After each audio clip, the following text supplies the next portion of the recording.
I'd like everybody, if you have a cell phone, to turn it off or silence it or whatever. Pledge of Allegiance. I pledge allegiance to the flag of the United States of America and to the republic for which it stands, one nation, under God, indivisible, with liberty and justice for all. All right. Let's see, roll call. Mr. Kangro. Here. Mr. Ford. Here. Mr. Volker. Here. Mr. Jenk. Here. Mr. McAdams. Here. Everybody's here. Looks like everybody's here. We have action on the minutes. I make a motion, we approve the minutes as written. I second. Looks like it's been accepted. All right. And Roll is there- call. Mr. Kangro. Yay. Mr. Ford. Aye. Mr. Volker. Aye. Mr. Jenk. Aye. Mr. McAdams. Aye. Motion passes. Any old business? No. Me. Nope. You. There you go. All right. See, with our new case, I think we'd like to do the case 5-24-A. And I understand that there's Mr. Carr, is that correct, that wants to speak for that? That is correct. Mr. Chairman, members of the board, my name is Steve Carr. Reside at 2894 Aldersgate Drive, Greenwood, Indiana, 46143. I respectfully request a continuance of this case. That would be case number 524A to the next available hearing, which I believe is September 5th. Correct. In order for us to have some additional conversations with staff and work through a few things. Okay. Any discussion or anything? Anybody have anything on that? I make a motion, we table it. I second. Roll. Mr. Kangro. Aye. Mr. Ford. Aye. Mr. Volker. Aye. Mr. Jenk. Aye. Mr. McAdams. Aye. Motion passes, and that means for all those in the audience, we will send out letters again, but the meeting for the case is expected to now be Thursday, September the 5th at 7 p.m. So we will send out notifications again, and we have another case, but if anybody would want to talk about the case, I don't know if you want to stick around since you're already here. I can answer any questions anybody has. Well, I'm just thinking we might be able to talk about things since I'm going to be gone next week, if you want. It's up to you. Yeah, I can sit around. Okay. Thank you. So yeah, now we'll put us back to the other case. Looks like we have another case here. It's case number 4-24A, and that's for a variance for to create two buildable lots on a single family dwelling on less than the required 20,000 square feet. And this is on Glen Estee, Withensville Road. And I have a Mr. Rivers, is it? You'll want the staff report on that one first. Okay, yeah. So I will go ahead with the staff report for this particular case, for the variance. You noted the applicant is Mr. Rivers. Site location is 4063 Glen Estee, Withensville Road. Parcel number listed here on the slide in the staff report on the first page. Zoning is R1, single-family detached structure, and the variance request involves the creation of at least one buildable lot, perhaps two that are less than the required 20,000 square feet. Depends on what the ultimately, how the board and or the applicant would want things to go. It's possible for one lot to be conforming and for the other lot to be less conforming, or for both lots to be equally non-conforming by a little over 1,000 square feet.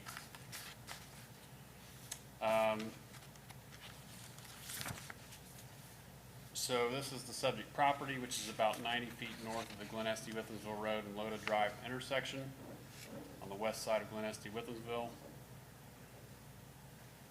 The zoning for the subject property is noted earlier is R1, as is the zoning for everything within at least 500 feet of that area. This is a subject site with the topography, 2-foot and 10-foot intervals shown, 2-foot being the lighter colors. There is an existing house that's being worked on here, In the north part of the property, the other building that you see to the south of the driveway has been removed.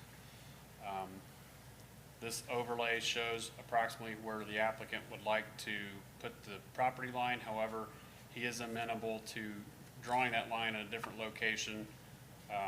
Could potentially be a panhandle where the other lot would be, back in here, basically the buildable area. In doing so, that would change the square footages and acreage numbers, and like I said, it might make the lots not equal acreage. It might make one lot more non-conforming and one lot more conforming, if that makes sense. Some background on this case as we flip to the oblique imagery. Property was purchased in September 2023. Owner purchased the property as stated with the goals of rehabilitating the existing single-family residence, which he had started, and adding a new second single-family residential structure. When the property was purchased, the owner was unaware that a parcel cut-up plat that he was provided from July 11, 2023, which showed the 0.86 acre property split into two equal pieces right here of 0.4317 acres each, had not actually been recorded or executed. Since that property was acquired, I mentioned the owner demolished the accessory structure and has been actively remodeling the house, which was built in 1934. In June of 24, this year, the applicant attempted to start the application process to acquire a zoning permit for the second property that he thought existed there to the south, which is labeled Tract A on the overlay here. And at that time, the owner became aware the property had not been split on that cut-up plat, and became aware of the fact the property could not be split into two separate buildable tracts without the need of a variance based on the minimum lot size. So here's the other part of what the applicant submitted. If he moved forward with the proposal as is, this was the proposed site plan for the homes on both tracts. The two resulting tracts would be 18,805 square feet if they move forward with this proposal, which is 1,195 square feet less than the minimum 20,000 square foot requirement set forth in Article 6, Section 602, Figure 1, and 621 of the zoning resolution.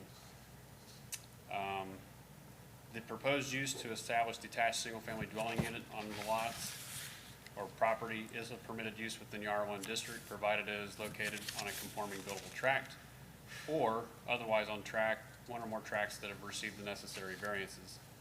And although the applicant did provide this plan and this plan, he was amenable to reconfiguring the land in another fashion. Could be a panhandle, could be another configuration. These lots can be cut up a lot of different ways as long as they're able to meet the minimum setbacks and so forth. With respect to the conceptual site plan submittal, he's demonstrated that the required front, side, and rear setbacks can be achieved. He is willing to adjust the width of the additional residential structure if needed, and he's indicated his intention to build a new proposed residential structure to resemble the character and architectural form of the existing housing in the adjacent properties. And this is what he was looking at. Pursuant to Section 430 of the Township Resolution, to grant the necessary variances, the board would need to find that the literal enforcement or strict application of the provisions of the zoning resolution would result in an unnecessary hardship. And in accordance with Section 431, Article 4, the board would need to find affirmatively on A through G. And we listed those out, and I think those are literally everything that's in the code verbatim. Other than that, for the action required, we're looking at Article 4, Sections 430 to 431, and Article 6, Sections 602, Figure 1, and 621, the resolution, in terms of the Board of Zoning Appeals' role in the process to either enter a motion to approve, modify, or deny the owner applicant's request to create up to two buildable lots, could be one, that may be less than the required 20,000 square foot minimum in the R1 district. These decisions must be based on the evidence, testimony, and findings of fact related to the various requests.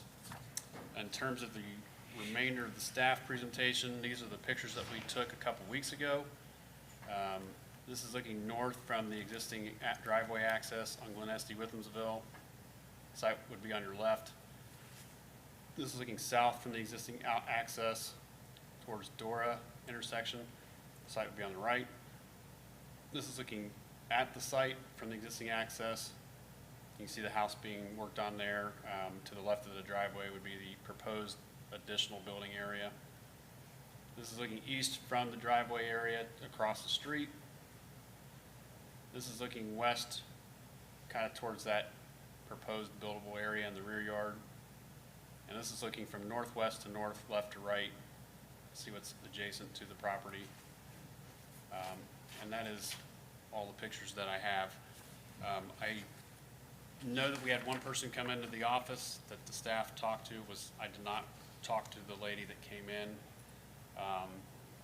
Other than that, I'm not aware of any other person who's specifically talked to staff, if it's happened. Do you have any questions for me? Are they in favor or? The lady that came in was to the south, and she was not in favor of just splitting the lot in two. She was more in favor, as I understand it, of,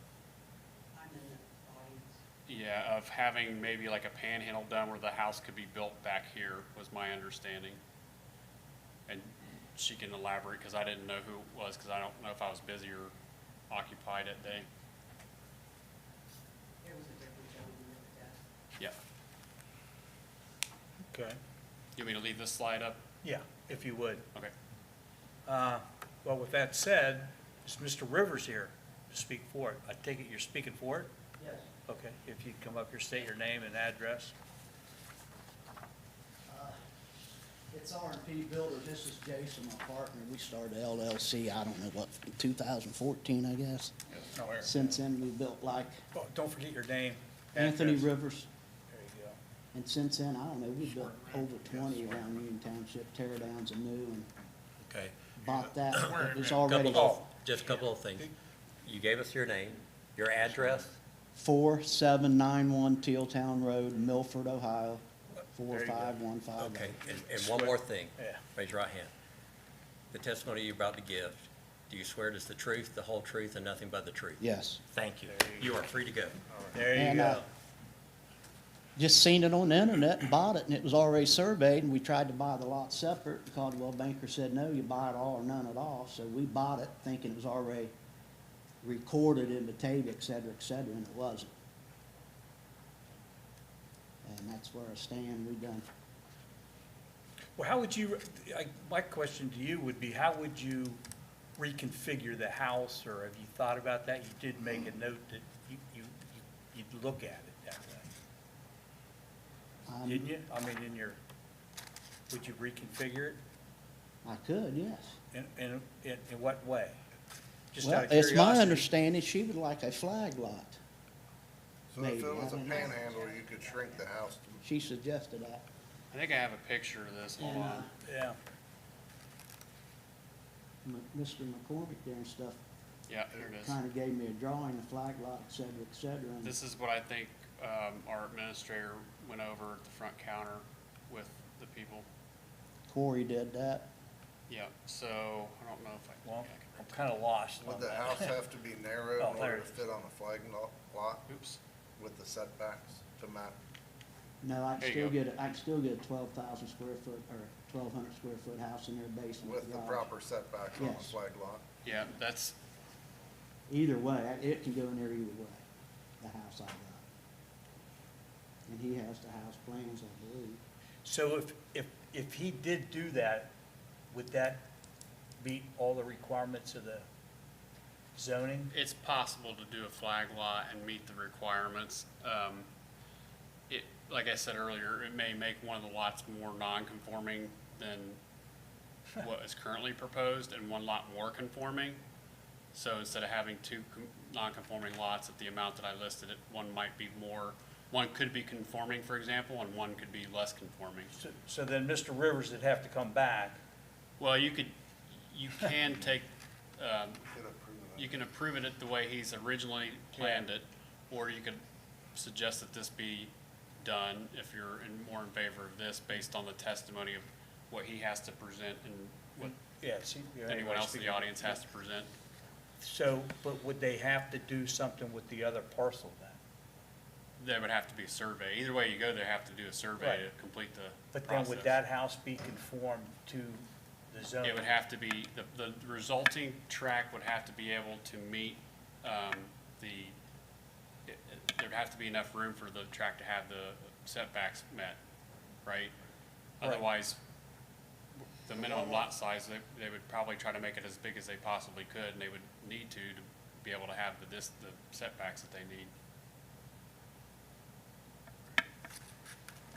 Okay, I mean, if the board was in favor in general of a reconfiguration, you could make it subject to administrative approval where we're making sure that they created a split that isn't what they originally submitted, but looks more like a panhandle split, Right. that we make sure that they can actually cite something on that property yes, before we approve Okay. it. all righty. Anything else, Mr. Rivers? No, just the panhandle's about $50,000-$60,000 more out of my pocket. By the time you do sewer, water, electric pedestal back to it, concrete driveway and water. Big expense there. Where is the parking? Is it configured originally, how we saw it on here? Where is the parking? Just in the front of the house? Right there, he's doing it now. Okay. That's a dumpster. Okay, so, I mean, the house next door, I take it you own that one too, so, correct? That lot there, the house that's being rehabbed? Yes, Okay, so, right now, there's a gravel drive right there? Yes. And there's no garage or anything like that? No, I tore it You don't down. intend to have a garage and all this stuff? Or are you gonna put a new drive in, new gravel drive? I'll have to in the old house. Okay. Either way, I have to in the old house. Yeah, you gotta have like a concrete Yes. apron coming off Yes. the road and this and that. Exactly. Got it. So let me ask you this, just for my own curiosity, if I'm looking at your property, the house, the one that you're rehabbing now, the one on the right, do you own that parcel there too? No, Okay. Because it looks like they just rehabbed that one too. he's been working on that for years, from my understanding. Years? Yeah, Okay. he's way up in years himself. I know him, that's Bruni, I know him pretty well. So Okay. he's up in his 80s and he just come. I mowed it twice for him, because he got bad letters from everybody, so I keep it mowed for him. There you go. All right. Well, is there anybody else that would like to speak for the Jason. proposal? Okay, for the, okay. Sure. Come on up, state your name, your address. My name is Jason Pugh, 651 Garvey Road, Winchester, Ohio, 45697. Okay, and then raise your right hand. And then everything, swear to tell the truth, the whole truth, and nothing but the truth? Yes, sir. All righty. So, like I said, obviously I'm Anthony's business partner. It was a pain to hear that we couldn't, we didn't know it was not recorded. I personally, if we have to do a flag lot, I'm all about it. We've got $100,000 in this property. We want to build a new home. We've done, like Anthony said, we've done plenty throughout the township. You can drive around all the addresses, they're beautiful. The last thing that I want to do, because if we can't do a flag lot, we can't build a new home. If you're familiar with the property, right around the corner, it's 845 Shayla Road. The resident there has added on and added on and added on and added on. He's been doing it a long time, and it just looks atrocious. And if we have to, that's what we'll have to do, is we'll just have to take our property, our existing house, and just add on and add on and add on, because we gotta load this thing. We gotta, we bought this thing, yes, we made a mistake buying it, didn't know it wasn't recorded, but adding on to that existing house, we can sell it. We'll do a great job, we'll do a beautiful job, we will be able to sell that house. But it will look way worse than a nice, single-family ranch on that left side, down the property line. Looks like the house that you're working on right now, it looks like you have, or someone's added on to the side right now, or a little bump out. or It was something. there before we bought it. Okay, gotcha. Yeah. Okay. Yeah, the house that house you're talking about that's built in the 30s, we've probably put, at this point, 40 or 50 in it, new roof, new windows, new doors, new drain tile on the outside. Yeah, new HVAC, we just stopped because we didn't know how this was gonna go. Right, Right, so we just kind of came to a halt. okay. But like I said, the last thing I want to do is just add on to that house, because like I said, 845 Shaler, you go look at it, you guys might be familiar with it. It's not pretty. No. But if we gotta do it, we gotta do it. Okay. No, I appreciate your Yeah. honesty Yeah. and coming in and saying, when you got the property in that. All right. Anything else you'd Yeah, like to say? that's it, that's it. All right. All right, thank you. You're quite Thank you. welcome. Is there anybody that would like to, Anybody else in favor? yeah, anybody else in favor? I don't think, you're in favor? Well, I would like to speak to you about what that property, as far as where it's gone so far. Sure. Can you come up, state your name and address? Sure. My name is Terry Haggard. I live at 828 Loda, 45245. I'm the corner house On on the Glen south? Estee, Withamsville. Okay. You swear to tell the truth, the whole truth, and nothing but the truth? Yes, I do. Okay. And then when you're done, if you'd fill out one of the forms, papers in the back? Okay. Okay, thank you. Can do. Yep. Yeah, I had a whole long speech written here. Well, that's fine. I guess my concern is, you had discussed that Mr. Rivers received the plat from the LLC seller. So Greg Menzel owned that property first, was a mess from the time I moved in there in 2014, when I bought my house. He sold it to an LLC. The LLC sold it to Mr. Rivers. As I was reading the documents that had been filed about this plat cutout, you know, I had been told by Mr. Rivers that this already existed. This was surveyed, done, deal. I did not realize until I had kept searching over the last year, where's these plots at? Why do I not see two? 0.86 lot is what I see.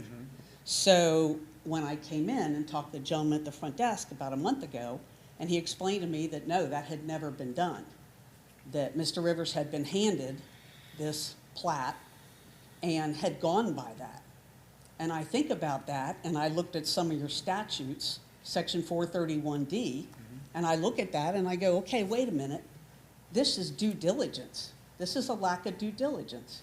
If you've purchased tons of property in this county, and you would think you would look and see before you closed what has been filed, what has not been filed.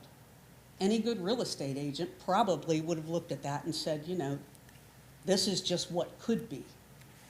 And here's what you're gonna have to do to make it work the way you want. So in the drawing where the house is going, you know, next to my fence, Right. you know, we're talking 15 feet right off of the property line for the backyard, 15 feet off the front yard. That leaves not 40 feet from the back line, from what I understand, that's where he has to start building from. Well, that back door is right at my side yard. I don't know that I really want to look at that.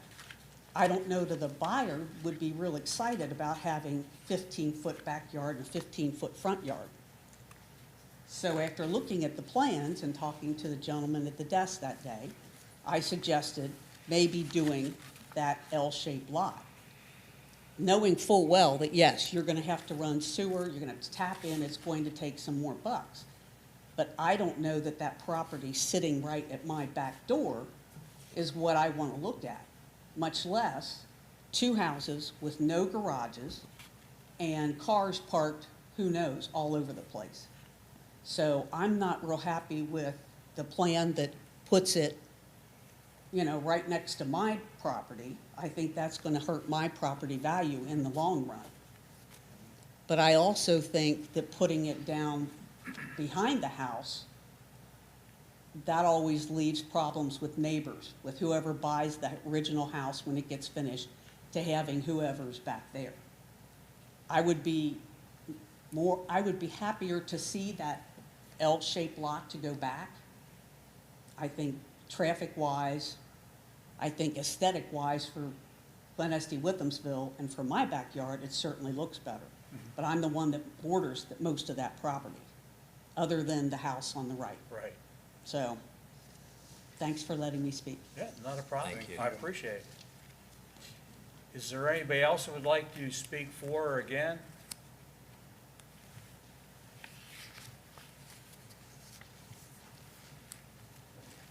Name, address, and if you haven't filled out a form, got it. Yes. My name is Craig Hornschmeyer, 4064 Glen Estee, Withamsville Road. I swear to tell the truth, the whole truth, and nothing but the truth. There you go. Yes, sir. All righty. I do. I filled out a paper. Do I just leave it back there? Yeah, you give it to me when you're Okay. done. Okay.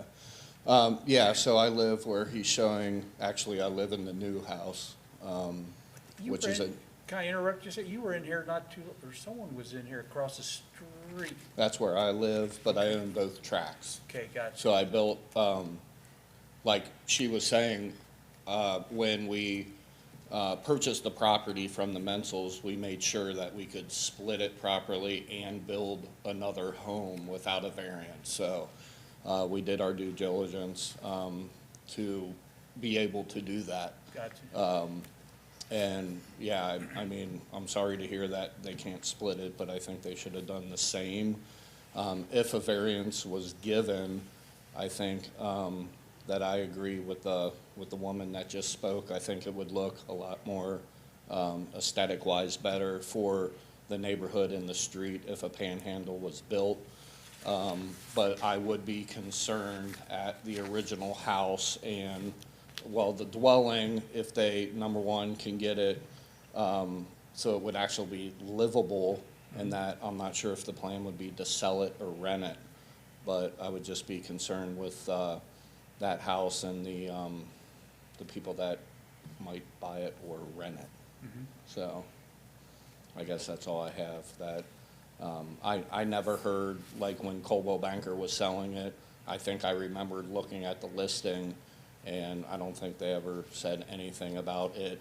I think the wording was possibly split into 2 buildable lots. So, I mean, if it was to be split, you know, I think 2 new homes would be an advantage instead of 1 new home, and then trying to rehab the 1934 or whatever that home was.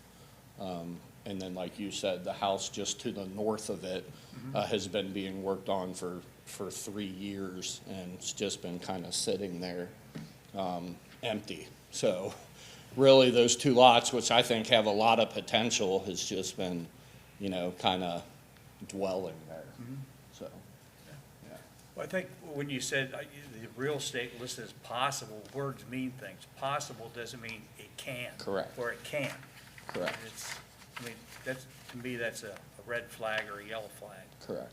if you go on it. Anyway, that's just how I look at it. That's my opinion. So, I mean, my vote would just be either rehab the house or, you know, tear it down and build 1 new one on it. And I know that would cost a lot of money, but, yeah, I mean, yeah.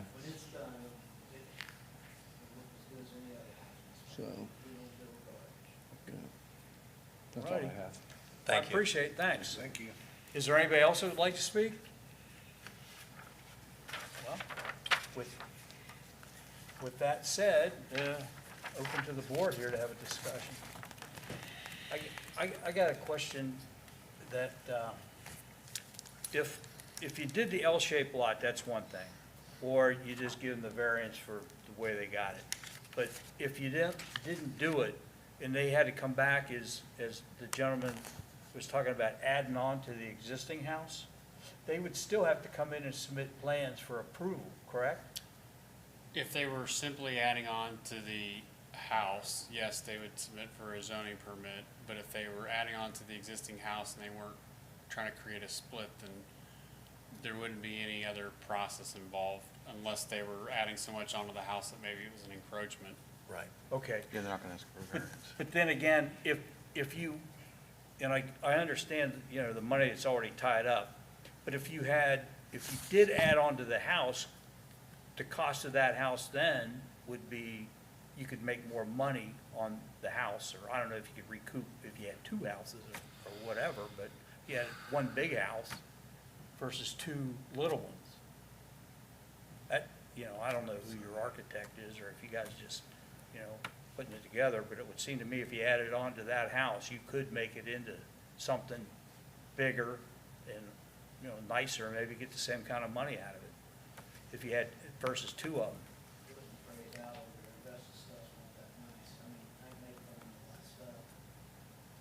I think that. It would look, just adding on to the home, this is my opinion.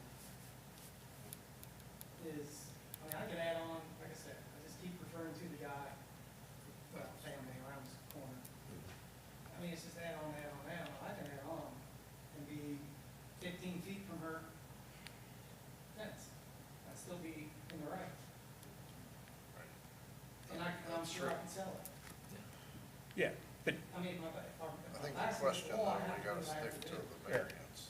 Yeah. at hand. Yeah, Well, it's into the variance part, right. yeah. My challenge is, my first thought was, thank you for doing the right thing and coming here. Thank you for Right. not just starting to build something and then coming here and ask for Yeah. forgiveness, because you don't know how many times we get that. So thank you for that. Hate the way this is working out, because if we look at our notes here, the hardship cannot be self-created, right? Correct, correct. We don't have the leeway to just go with our heart and go with trying to make everybody happy. That's not our charter, that's not what we're about, that's not what we can do. It can't be self-created, nor can it be established on the basis of a purchase without knowledge of restrictions. Right. Correct. Now That's tough to. that's say. tough, but there it is. The evidence of the variance granted cannot be based on similar circumstances, which is what I was trying to do earlier. I agree. When I was explaining that we will, on other things, we will have a 25% margin that we will allow, but that is complete. Accessory buildings are completely different than this, right? Though this would only be if it was Less than divided exactly 8%. as the way it's drawn here, I think it's 6%. Right. 6 or 7%. Yeah, I did the math. And 6% seems incredibly small. And what the heck is 6%? Well, that's not the question, though. The question isn't how small is the percentage, and the question isn't how much do I think it stinks that you're in this bind.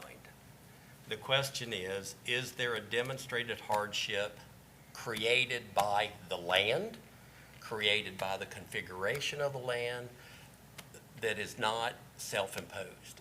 And I can't see that we have that. No. I would agree. Now, I'm welcome to push back. Just because I always think I'm right doesn't mean I am. Well, I agree. No, I I think agree. there has to be an understanding that this book is what we go off of. Yeah, we Like, just, it doesn't matter what we think or believe, like we try to impose. yeah. I like it. The I zoning like the way it resolution. looks, but I don't do live where you live. So it's easy for me to like it. But I mainly like it because I want these guys to make good money and not be stuck, if I'm honest. That's the main reason I like it. But that isn't what I get to decide on. I have to decide on this book. And, I would be more favorable for that flag lot than I Mhm. would the way it's drawn now. but then we Only still for come, if they didn't show up, you were my main objection to this whole, when I drove over there last night and walked the property, I was really hoping that you would be here. And I could suggest that add on to the house and put a two-car garage on that property. You're gonna have money in that with a two-car garage. It's just, I know, but I really believe that none of that has any relevance to our decision. right, no, it doesn't. There's been previous cases in the last couple months that would object to any other rule. Yes. And they would be fair and be upset. Right. Is there any other discussion? You're not gonna have any garage, No. are you? Is anyone ready to make a motion? You are. Okay, if I am, then.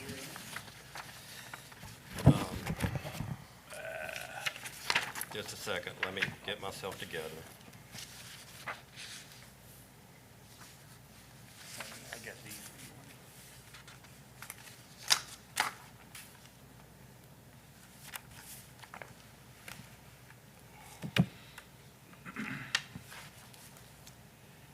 Okay, I'm ready to make my motion. All righty? In accordance with Article 4, Sections 430 through 31 and Article 6, Section 602 and 621 of the zoning resolution, I enter a motion to deny the applicant's request to create 2 buildable lots for single-family dwellings that may be less than the required 20,000 square feet minimum in a single-family detached residential structure. Based on evidence, testimony, and finding of fact, we do not find that there is suitable hardship in this case that is not self-imposed. I'll second Oh, that. you got it.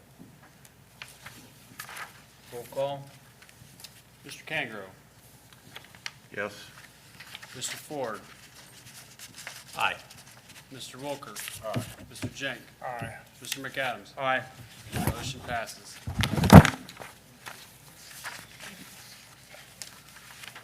Any other business? Yeah. Is there any other business before the board? Anybody have any other business? No. Hearing none, let's, we'll close. Do you want to have a motion for that? Have a motion to close. I make a motion, we, Adjourn. do what? Adjourn. Adjourn. Second. Mr. Cangro, Aye. Mr. Ford, Aye. Mr. Volker, Aye. Mr. Jenk, Aye. Mr. McAdams. Aye. Meeting's adjourned. He said to hold on to all this stuff.